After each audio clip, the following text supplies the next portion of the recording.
First song that Steve led us in tonight, the third stanza, the line right before the chorus.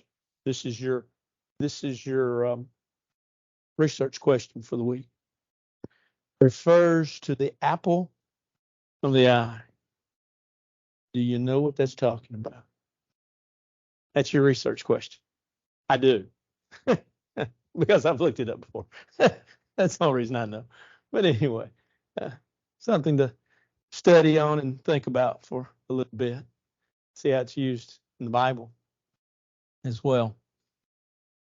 In a recent study, both of George's Thursday morning class and also just kind of myself, in the book of Proverbs, I kept running across a word, prudent. And I wasn't just 100% sure what it meant. And so I looked it up. I wanted to find out what in the world is prudent. The word prudent, as used in the book of Proverbs, and that's where we're going to be studying out of tonight. The word prudent means shrewd, but it's more than that. It's shrewd with regards to everyday things. Shrewd with regards to managing things of a daily basis that have a positive or long-term effect. So it's the idea of a man that is judicious in his thinking. He's shrewd. He doesn't just act. And it's interesting what the Bible says, or what Solomon says in the book of Proverbs, with regards to the prudent man. The prudent man does, the shrewd man that deals with the mundane or the everyday thing, that is dealing with or thinking about and trying to make decisions with regards to the future. What does the shrewd or the prudent man do? Well, the first thing he does is he seeks to learn. Look in Proverbs 18:15. There, the wise man says, the heart of the prudent acquires knowledge, and the ear of the wise seeks knowledge. Prudent man, what does he do? He wants to learn. He wants to know. He wants to know more. Research questions might not stump him, but give him pause to think. He spends time wanting to know the answers to life, and the answers to what's going on in life. The prudent man simply wants to grow because he understands the importance of growth.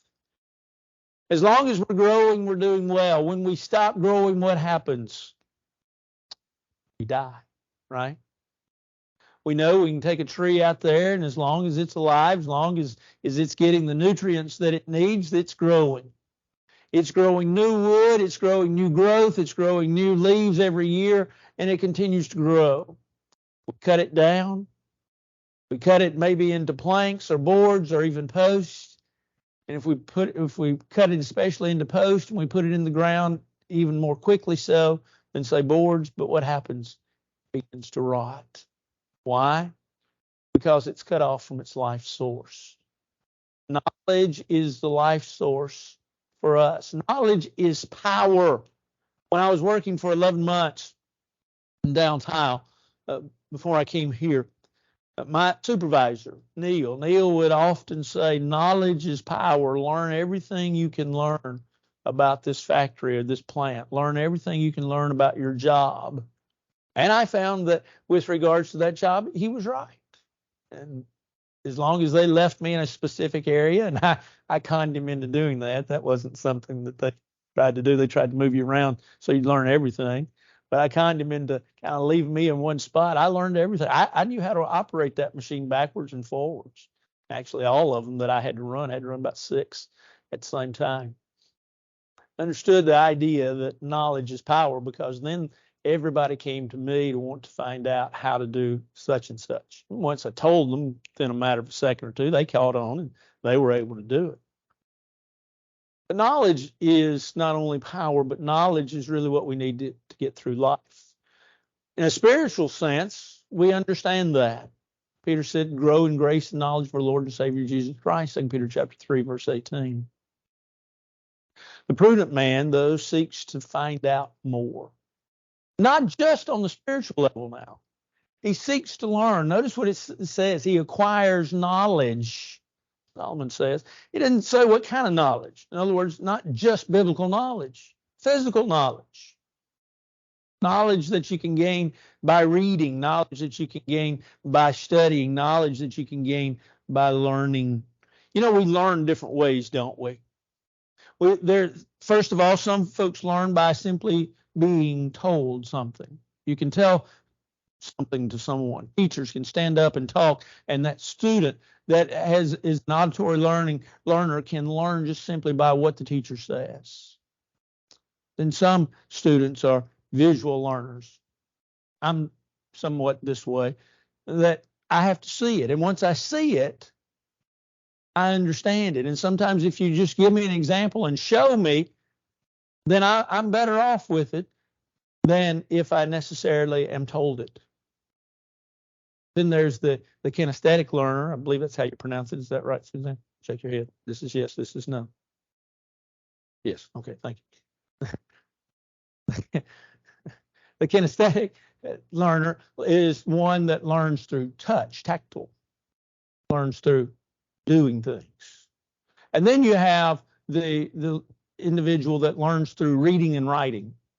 They read it. If they read it, they really hold on to it. And sometimes if they read it and then write it, they hold on to it. There's different ways of learning. We learn. The prudent man learns. He wants to know more. He's trying to find out more. I thought it interesting in thinking about this. I went and looked for just general purposes in Galatians chapter 1, beginning about verse 10 and going through the second chapter, the 14th verse. And Paul talks about his journeys there, not his first, second, third missionary journey, so to speak, but where he went. And so it's like going to the Council of Jerusalem in Acts chapter 15 and going to Arabia and going to these places. And as he discusses these in that little section, paragraph, well, it's more than a paragraph, but that little section in the book of Galatians, Paul is dealing with the idea of everywhere he went, he was learning something. The prudent man never stops learning, whether it is by touch, whether it is through listening, whether it is through seeing, or whether it is through reading and touch and writing.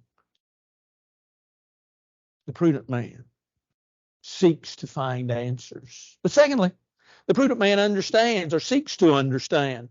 Once again, Proverbs chapter 14 and verse 8 says the wisdom of the prudent does what? Well, he is to understand his way. The wisdom of the prudent is to understand his ways. He wants to understand what's going on. But not only just what's going on, but he wants to understand his way. But notice what it says with regards to the fool. The folly of the fool is deceived. Solomon says the prudent man, the man that's looking really more towards the future, but is trying to act shrewdly, seeks to understand, but goes beyond seeking to learning, but to understand how it works, to understand how it all fits together, to understand what's going on, and to understand especially what's going on in his area of life. He not only wants to have a knowledge of the facts, but he wants to understand. He asks the question, why? He seeks to understand how it works out and how it's all going to work out. It's not to say that he's not a man of faith. It's just simply put, he wants to understand so that he can be able to explain it to others, so that he can be able to share what he has, so that he can be able to move forward in a judicious manner. And so he seeks to understand what is going on. It's much like, if you will, what Haggai said. I made mention of Haggai chapter 1, verse 5 and verse 7 this morning, in which the prophet says, consider your ways.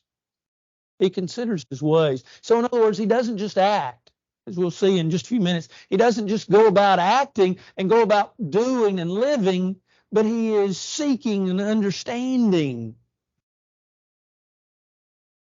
He's seeking and understanding because he wants to know. He wants to do better. He wants to be better. In the book of Deuteronomy, Moses talks about learning from the past. he talks about in Deuteronomy the 6th chapter, he talks about really in the first 10 verses how a nation can be great. And as he discusses this issue, he talks about things that had happened in the past. And what he's trying to tell the children of Israel is learn from the past. If you want to move forward, you got to learn what happened to you. And you got to learn from a standpoint of learning what went on in the past so that you might grow thereby. You learn from what took place. You find out why it took place. And the reason being because one of the things you want to learn is so that you don't do it again, right? If you learn something, you understand it, you've sought to understand, you say, okay, I don't want to do this again. I don't want to make the same mistakes again. I don't want this to take forever. You fix something at the house, you think, okay, I want to remember this or that or the other. You see something in life going on, you understand, you say, okay, I want to understand this so that it doesn't happen again. And so the prudent man does what? He seeks to understand. He seeks to understand what is going on. So he does that by looking at himself and looking at the events of life. Young boy one time went into a store, and this was before the days of cell phones, so you know it's an old story. Young boy went into a store and he asked if he could use the phone. And the man said yes. And so he picked up the phone and he called another individual. And he said, sir, he said, do you have anybody that mows your yard and runs errands for you? And so he said, I see you do. So he said, well, are you pleased with him? You're pleased with him. He does a good job for you. Yes, he does. And so he said, well, thank you, sir. He said, I won't take any more of your time. And he hung up. And as he started to walk out the store, the man that owned the store, owned the business, stopped the young boy and said, wait a minute. He said, I'd like to hire you. I need a young boy like you that is responsible like you. And he said, no, sir. He said, I already have a job. You do? I thought you was talking to the man there and trying to inquire about whether he needed somebody. He said, no, sir. He said, he's my employer. I just wanted to make sure I was doing all right in his eyes. So I was checking up on myself. Well, that's what the prudent man does. He seeks to understand. He thirdly acts before, or he thinks before he acts. Look in Proverbs chapter 14, verse 15. Solomon says with regards to the prudent man, he says, the simple believe everything or every word.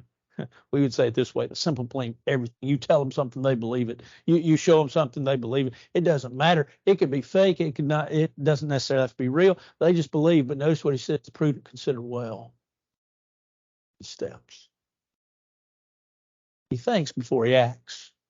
The prudent man stops and ponders his ways, considers his ways once again, but he thinks before he responds. Now, that's easier sometimes said than done, isn't it? Because we are folks that are reactionary. We react to the things that happen to us. Somebody says something to us, we say something back to them. Somebody does something to us, we do something back to them. And we do it without thinking. It's just sort of a knee-jerk response.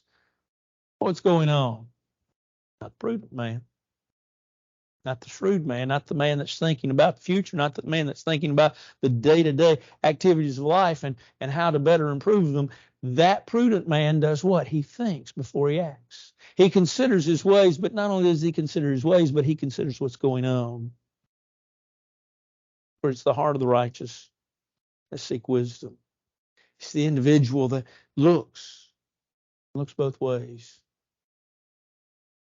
He doesn't just act. He doesn't just respond. The prudent man thinks. He considers. He looks. But he looks at it from a different standpoint. He looks at it from a standpoint not just of himself, but he looks at it from the standpoint of others. How does this affect others? What's the outcome going to be? What's the other side of this coin? Because, see, usually when things happen, it's not just a matter of reaction, but sometimes we don't think about anything but our one side. Our one side, our one way, our one opinion. I'll tell you a personal story, not to toot my own horn, just because I think it fits here. But not here, but at another congregation. when I'd go into the elders meeting and I'd sit with the elders and I'd say, hey, I'd like to see us do this, that, or the other. And at that congregation, that was, like I say, it was a long time ago. I was working with the youth, and I'd say, hey, I want to do this, that, or the other with the youth. And invariably, what I would do is I would present this idea. I would present it both sides. I'd say, here, basically, I wouldn't tell them here's the pros and here's the cons. I'd just say, now think about this, but now think about that. And I had one elder look at me and he said, I wish you'd quit that. And I said, well, wait a minute. And I said, okay, if it's a bad idea for me to be doing it like that, I do want to quit. But I said, I want you to think about it this way. When I walk in, I've thought about this for a long time. I said, I don't just bring in a project or bring in an idea and I haven't thought about it. He said, yeah. And I said, but when I give it to you, I really want a response. And you've only had 5 minutes to think about it. And I said, I want you to think about it from both sides, because I've tried to think about it from both sides to see if it'll work or if it'll fit or if it's good. Oh, now I understand. Okay, keep on doing it. It'll be all right. Now I get where you're coming from. Well, that's what the prudent man does. I'm not saying I'm a prudent man, but I am saying that the prudent man, that's what he does. He thinks before he acts. And he considers not just his ways, but he considers the others. And he considers, is this an advantage for others? Does this help others? Is this beneficial? Will they be benefited by my actions? Because if he looks at it and he considers the fact that they're going to be torn down, their faith might be destroyed. Faith might be made shipwrecked by the virtue of what he says or does, then he doesn't do it. He thinks. He considers the actions of his mouth, the actions of his morals, and the actions of his mind. He considers all of those things before he ever does anything, before he ever says anything. He stops and he thinks. James said it this way: be swift to hear, slow to speak. You know the verse. Slow to anger. And so the prudent man, what does he do? He thinks. He thinks about it before he acts. But then, fourthly, the prudent man will listen to and accept correction. Now, he may not agree with it. He may not always do it, but he will at least listen to it. Look what Solomon says in Proverbs 15:5. Fool despises his father's instruction, but he who receives correction is prudent. The prudent man, what does he do? He's willing to listen to those that are willing to correct him. Now, this is important because, once again, go back to what we just said. We think in terms of us and our side, our opinion, our way, and our side is the right way. It doesn't matter who you are. If I give you an idea and you come up with something, and let's say you are for it, I'm against it, or whatever, you believe you're right. I believe, even though I'm opposed to you, that I'm right. And you might say, well, who's right? Well, maybe the middle is right. Who knows? But at the same point in time, too, as we get into those discussions where I'm right and you think you're right, then we find out that maybe we're not right. Or what we did was not right. The way we did it was not right. And so we're willing then to listen to the correction that is given to us by an individual, no matter who it is: husband, wife, child, parent, boss, neighbor, friend. Willing to listen to the correction that's being made. Think about some examples in the Bible. Think about how that Paul talked about in Galatians chapter 2, how that he was going to rebuke and how he did rebuke Peter. You remember what happened? He said basically that Peter had accepted Gentiles until some ambassage came from James, and he said after that he wouldn't accept them anymore. He wouldn't listen to them, wouldn't invite them, wouldn't be around them. And he said, I rebuked him to the face. Interesting, Peter listened. You think about 3 John, how that Diotrephes that loved to have the preeminence. And John said that when I come, I'm going to straighten him out. I'm going to talk to him. Now, we don't have the answer to that. But yet, we have a willingness of a man to go and straighten somebody else out. In the book of Corinthians, in 1 Corinthians chapter 5, Paul deals there with church discipline and how to go about the practice of church discipline. It starts in a lot of ways back in Matthew 18, but then in 1 Corinthians 5, Paul's dealing with it with regards to the church of Corinth. And as Paul is dealing with it, Paul is dealing with one idea, that is that when brethren fall away, that the purpose of the church is to bring them back, that they will listen to the correction of the church and they will come back to the Lord. Now that's the purpose for which Paul is instructing the church of Corinth in 1 Corinthians 5. You see, the wise man, the prudent man, what does he do? He listens. He accepts correction, and he's willing to say, okay, I need to do that. When Micah made the statement in Micah's 6th chapter, what does the Lord God require of you but to do justly? To walk humbly. To walk humbly. There's the idea.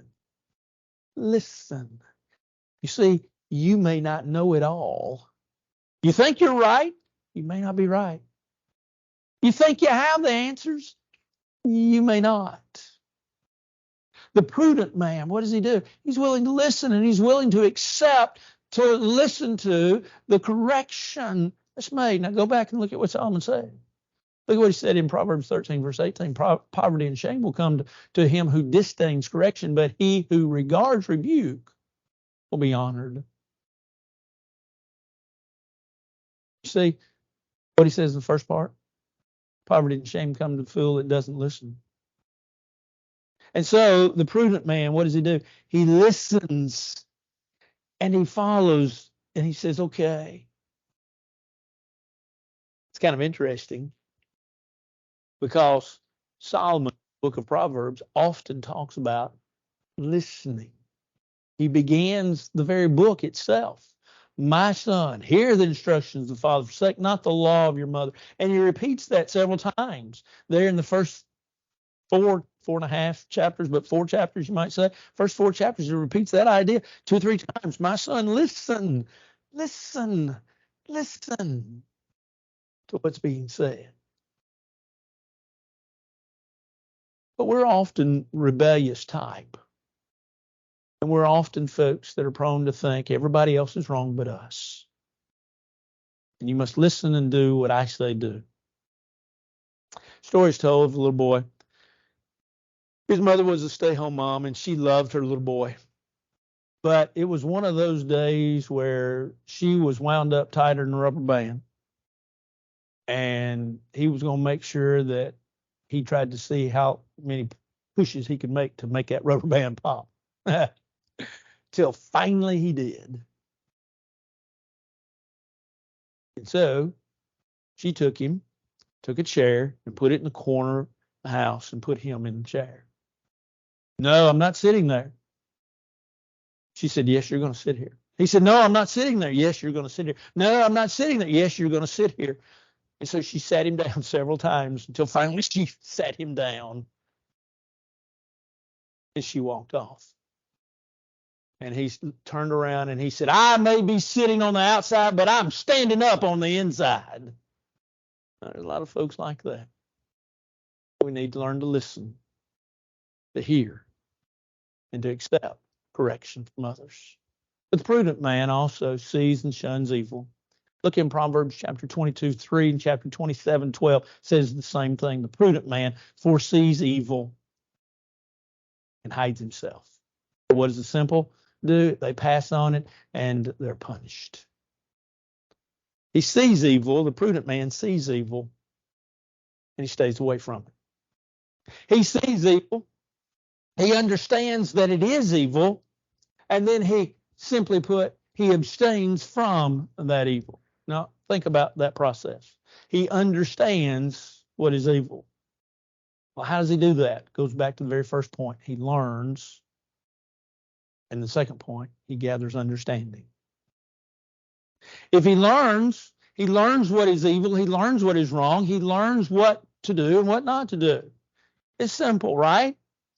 We've learned all of our life, whether we want to admit it or not. We've learned things from teachers. We've learned things from people. We've learned things from what we've seen. We've learned things from what we've read. We've learned things from what we've heard.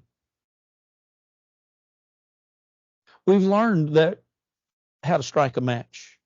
We've learned that if we put our hand on that match and we leave it there, or we put it on a fire and we leave it there, it's going to burn. It's going to hurt.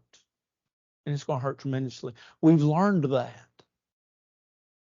We learned, you say, well, yeah, we learned it through sort of the kinesthetic way. We touched it and we felt it. Yes, and we learned.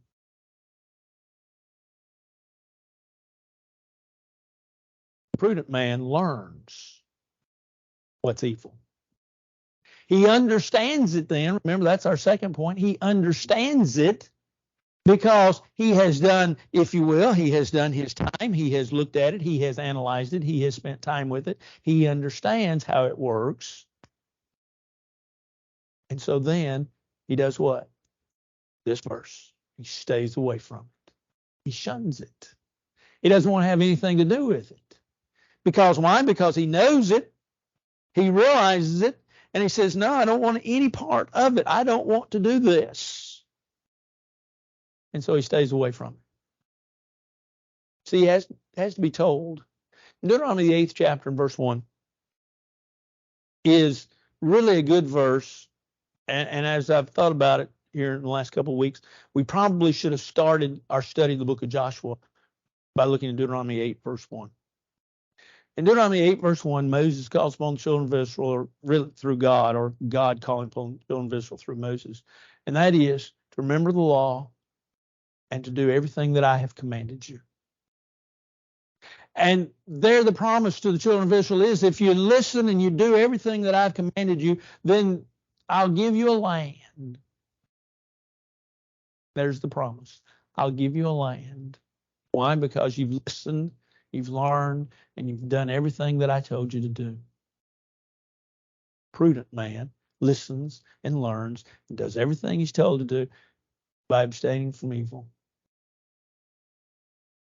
In 1 Corinthians chapter 6, verse 19, Paul says to abstain from fleshly lust which war against the soul.